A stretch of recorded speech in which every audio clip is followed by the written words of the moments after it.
Kami perwakilan dari kelompok 5 yang beranggotakan, yang pertama ada Ayu Permata Bunda, yang kedua dari Misi Mamora, yang ketiga ada Eva Uliasti Astetika, yang keempat ada Ais atau Suratun, yang kelima ada saya sendiri.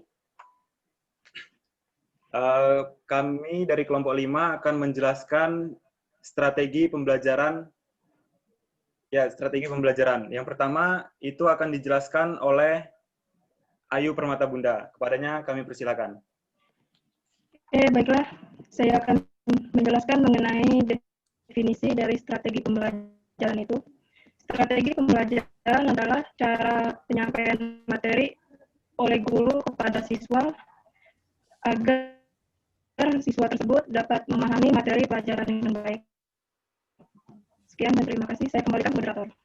Baik, selanjutnya penjelasan tentang strategi pembelajaran ekspositori akan dijelaskan oleh Rini Simamora. Strategi pembelajaran ekspositori. Karakteristik strategi pembelajaran ekspositori ada 3. Yang pertama yaitu strategi ekspositori dilakukan dengan cara menyampaikan materi pelajaran secara verbal. Artinya, bertutur secara lisan merupakan alat utama dalam melakukan strategi ini. Yang kedua, biasanya materi pelajaran yang disampaikan adalah materi yang sudah jadi, seperti data atau fakta, konsep-konsep tertentu yang harus dihafal sehingga tidak menuntut peserta didik untuk berpikir ulang. Dan yang ketiga yaitu tujuan utama pembelajaran adalah penguasaan materi pelajaran itu sendiri. Next, langkah-langkah penerapan strategi pembelajaran ekspositori ada 5. Yang pertama yaitu persiapan. Persiapan merupakan tahap awal kunci dari strategi pembelajaran ekspositori. Tujuannya adalah membangkitkan motivasi dan minat siswa untuk belajar, merangsang dan menggugah rasa ingin tahu siswa, menciptakan suasana dan iklim pembelajaran yang terbuka dan menyenangkan. Yang kedua, penyajian. Penyajian merupakan langkah penyampaian materi pelajaran dari guru kepada siswa atau sekelompok siswa yang sesuai dengan persiapan yang telah dilakukan dari awal. Yang ketiga, kolerasi. Kolerasi merupakan hubungan antara materi pelajaran dengan pengalaman siswa atau dengan hal-hal lain yang memungkinkan siswa dapat menangkap keterkaitannya dengan struktur pengetahuan yang dimilikinya. Keempat, menyimpulkan. Menyimpulkan tahapan untuk memahami inti dari materi pelajaran yang telah dipaparkan. Yang terakhir yaitu mengaplikasikan. Mengaplikasikan merupakan langkah yang sangat penting dalam strategi pembelajaran ekspositori, sebab guru akan dapat mengumpulkan informasi tentang penguasaan materi siswa. Teknik yang biasa dilakukan pada langkah ini adalah memberikan tes yang sesuai. Keunggulan strategi pembelajaran ekspositori. Yang pertama, dengan model pembelajaran ekspositori, guru bisa mengontrol urutan dan keluasan materi pembelajaran. Dengan demikian, guru dapat mengetahui sampai sejauh mana peserta didik dapat menguasai pelajaran. Yang kedua, strategi ini dianggap sangat efektif apabila materi pelajaran yang harus dikuasai peserta didik cukup luas. Sementara itu, waktu yang dimiliki untuk belajar terbatas. Yang ketiga, melalui metode pembelajaran ini, peserta didik bisa melihat atau mengobservasi melalui pelaksanaan demonstrasi. Dan yang keempat, yaitu model pembelajaran ini bisa digunakan untuk jumlah peserta didik dalam ukuran kelas yang besar.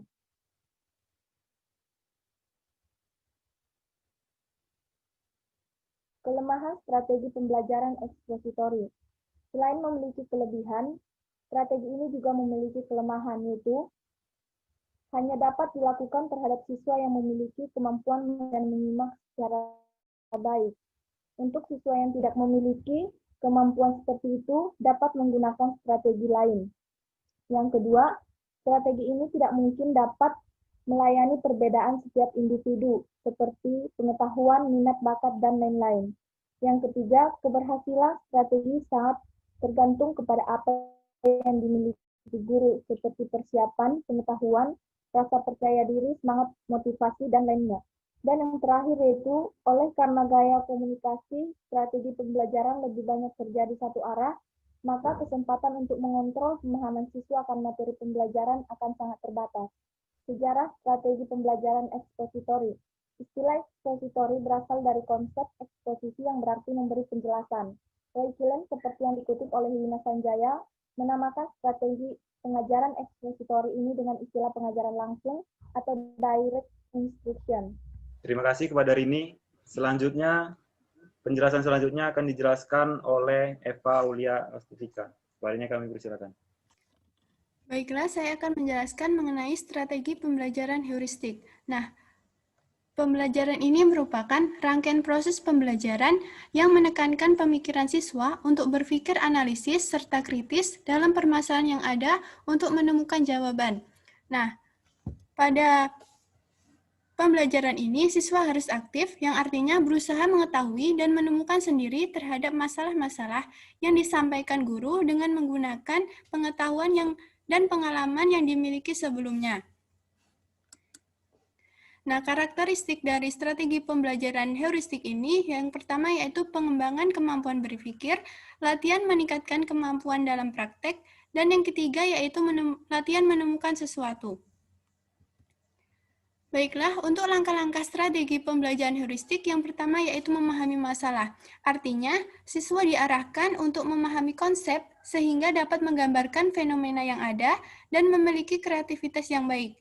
Dan yang kedua yaitu merencanakan solusi, artinya siswa diarahkan agar dapat membuat rencana penyelesaian dengan memberikan clue agar siswa dapat berkreasi, menemukan unsur dan sifat sehingga rencana penyelesaian dapat menyelesaikan masalah tersebut. Baiklah, untuk keunggulan dari strategi pembelajaran heuristik, yang pertama yaitu menjadikan pembelajaran lebih bermakna. Yang kedua yaitu membantu siswa dalam mengembangkan pengetahuan awal yang telah dimiliki untuk dihubungkan dengan pengetahuan baru yang dalam menemukan konsep. Dan yang ketiga yaitu mendorong siswa dalam memahami proses menemukan pengetahuan. Untuk kelemahan dari strategi pembelajaran heuristik, yang pertama yaitu siswa belum terbiasa dengan menggunakan strategi pembelajaran heuristik.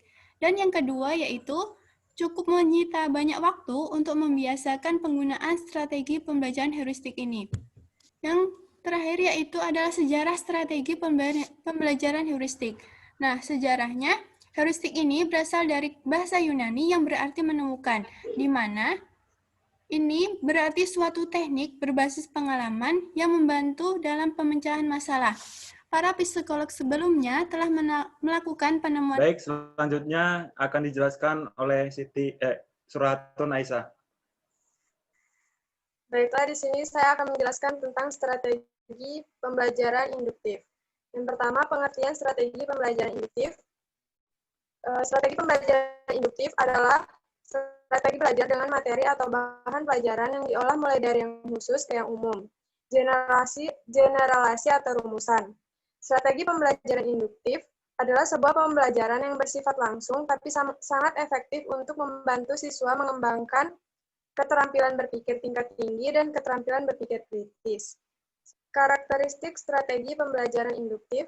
Yang pertama, pengaturan guru dan siswa. Segi pengaturan guru dapat dibedakan pengajaran yang dilakukan oleh seorang guru atau suatu tim. Selanjutnya, apakah hubungan guru dan siswa terjadi secara tatap muka atau dengan perantara media. Sedangkan dari segi pengaturan siswa, dapat dibedakan pengajaran yang bersifat klasikal atau kelompok besar, kelompok kecil, dan pengajaran perseorangan atau individual. Yang kedua, ada struktur peristiwa belajar mengajar. Struktur peristiwa belajar mengajar dapat bersifat tertutup dalam artian segala sesuatu telah ditentukan secara relatif ketat, seperti yang dilakukan oleh para calon guru. Yang ketiga, peran guru dan siswa dalam mengolah pesan. Peristiwa belajar mengajar bermaksud untuk mencapai tujuan, ingin menyampaikan sesuatu pesan yang dapat berupa pengetahuan, wawasan, keterampilan, atau isi keterampilan lain. Yang keempat ada proses pengolahan pesan. Proses pikir manusia di dalam menjalani pengalaman belajar tidak selalu sama. Ada peristiwa belajar mengajar di mana proses ini bertolak dari yang umum untuk dilihat keberlakuan atau akibatnya pada yang khusus. Strategi belajar induktif memiliki ciri utama dalam pengolahan informasi, menggunakan data untuk membangun konsep atau untuk memperoleh pengertian data yang digunakan, mungkin merupakan data primer atau dapat pula berupa kasus-kasus nyata yang terjadi di lingkungan. Langkah-langkah strategi pembelajaran induktif. Yang pertama ada konsep pembentukan atau belajar konsep. Tahap ini mencakup 3 utama, yaitu item daftar, kelompok barang yang sama secara bersama-sama, dan label dengan nama konsep.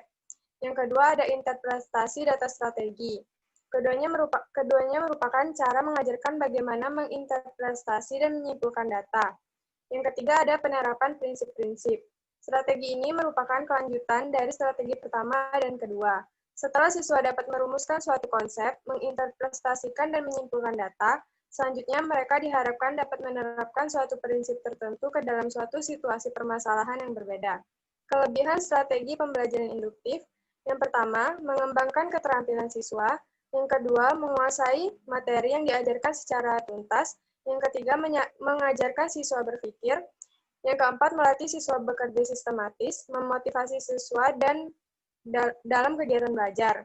Pada mode pembelajaran induktif, guru langsung memberikan presentasi informasi-informasi yang akan memberikan ilustrasi tentang topik yang akan dipelajari siswa, sehingga siswa mempunyai parameter dalam pencapaian tujuan pembelajaran. Mode pembelajaran induktif menjadi sangat efektif untuk memicu keterlibatan yang lebih mendalam dalam hal proses belajar karena proses tanggung jawab tersebut. Kekurangan strategi pembelajaran induktif. Kekurangan dari metode pembelajaran ini adalah tidak mudah memilih konsep, prinsip, atau aturan yang akan disajikan dengan pendekatan induktif. Yang kedua, tidak mudah menentukan guru yang memiliki keterampilan mengajukan dan mengulang pertanyaan, serta sabar dalam mengajar. Yang ketiga, tidak mudah menunjukkan contoh suatu konsep, prinsip, tata aturan. Model ini membutuhkan guru yang terampil dalam bertanya, sehingga kesuksesan pembelajaran hampir sepenuhnya ditentukan kemampuan guru. Model pembelajaran ini sangat tergantung pada lingkungan eksternal. Guru harus bisa menciptakan kondisi dan situasi belajar yang kondusif agar siswa merasa aman dan tak malu untuk mengeluarkan pendapatnya. Jika syarat-syarat ini tidak terpenuhi, maka tujuan pembelajaran tidak akan tercapai secara sempurna. Sejarah strategi pembelajaran induktif. Model berpikir induktif pada awalnya dikemukakan oleh filosof Inggris Francis Bacon tahun 1561 yang menghendaki agar penarikan kesimpulan didasarkan atas fakta yang konkret sebanyak mungkin. Adapun yang dimaksud dengan berpikir induktif adalah suatu proses dalam berpikir yang berlangsung dari hal yang bersifat khusus menuju hal yang lebih umum. Kemudian Selanjutnya akan saya jelaskan sendiri tentang definisi strategi pembelajaran deduktif. Adalah strategi pembelajaran dengan menggunakan penalaran deduktif, yaitu penalaran teoritis mengarah pada kenyataan atau penalaran dimulai dengan penjelasan hal-hal umum ke hal-hal tertentu.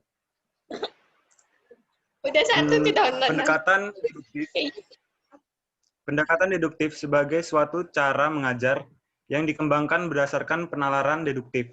Jadi, pendekatan deduktif adalah pendekatan yang dimulai dari definisi kemudian diikuti dengan contoh-contoh. Bisa juga diartikan, pendekatan ini menjelaskan teoritis ke bentuk realistis atau menjelaskan hal-hal yang bersifat umum ke bentuk atau hal-hal yang bersifat khusus. Selanjutnya yaitu karakteristik strategi pembelajaran deduktif. Yang pertama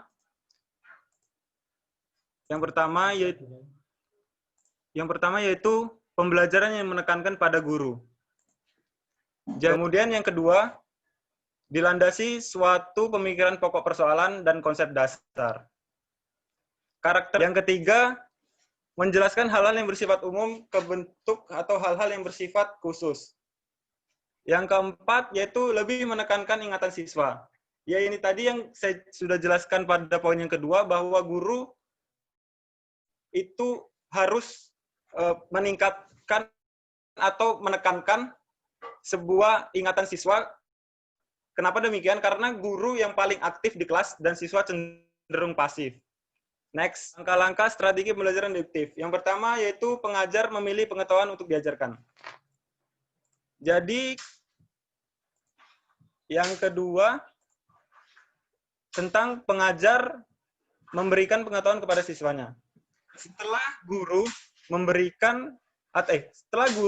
memilih pengetahuan yang diajarkan, guru akan memberikannya kepada siswa melalui sebuah komunikasi akan siswa itu ingat secara struktural yang telah diberikan kepada guru tadi, dan guru lebih menekankan ingatan siswa.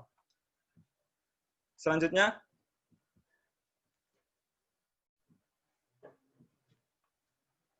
tentang keunggulan strategi pembelajaran deduktif. Yang pertama itu ada waktu yang dibutuhkan sangat singkat. Kenapa waktu yang dibutuhkan sangat singkat? Karena guru sudah secara struktural memaparkan materinya dan guru sudah menekankan ingatan siswa. Jadi interaksi antara siswa dengan guru maupun itu interaksi tanya jawab atau yang lain-lainnya itu cukup minim. Karena apa? Guru dituntut untuk menjelaskan secara detail kepada siswanya, agar siswa mengingat sebuah pelajaran yang guru telah berikan kepada siswa tersebut. Yang kedua, kombinasi metode pada pendekatan deduktif akan mengurangi kelemahan pendekatan deduktif tersebut. Jadi, kombinasi pada strategi pembelajaran itu cukup penting. Jika kita memakai strategi pembelajaran deduktif saja, tanpa mengkombinasikan dengan metode pembelajaran yang lain, itu belum sangat efektif. Jadi kita semakin mengkombinasikan suatu strategi pembelajaran, maka semakin efektif siswa tersebut memahami materi yang kita ajarkan. Yang ketiga, pada kelas yang kuat, pendekatan deduktif akan lebih memudahkan peserta didik menangkap konsep yang diajarkan. Selain pada mengkombinasikan metode pembelajaran, kita sebagai guru atau peserta didik harus melihat situasi maupun kondisi kelas yang mau kita ajarkan. Jika strategi ini diberikan pada kelas yang baik atau tepat, keefektifan siswa memahami pelajaran itu semakin mudah diterima oleh siswa tersebut. Yang keempat, cara mudah untuk menyampaikan isi-isi pembelajaran amat sesuai untuk peserta didik bertahap kognitif tinggi dan mudah menyempurnakan pembelajaran. Selanjutnya,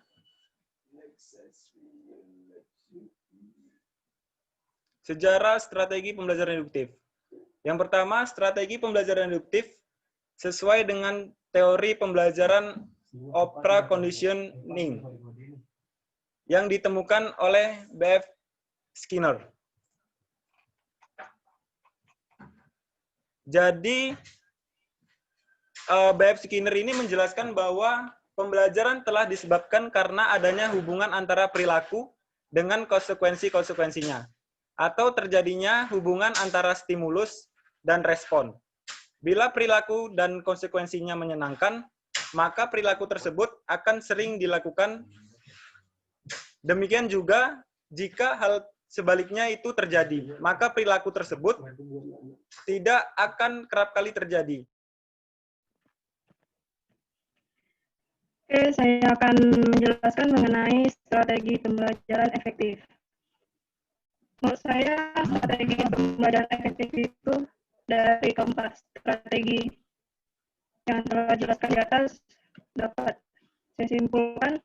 Strategi pembelajaran efektif itu adalah strategi pembelajaran induktif di mana siswa dapat mengobservasi atau melakukan percobaan dan menganalisis untuk meningkatkan pemahaman siswa terhadap materi pelajaran. Sekian dan terima kasih. Saya kembalikan ke moderator.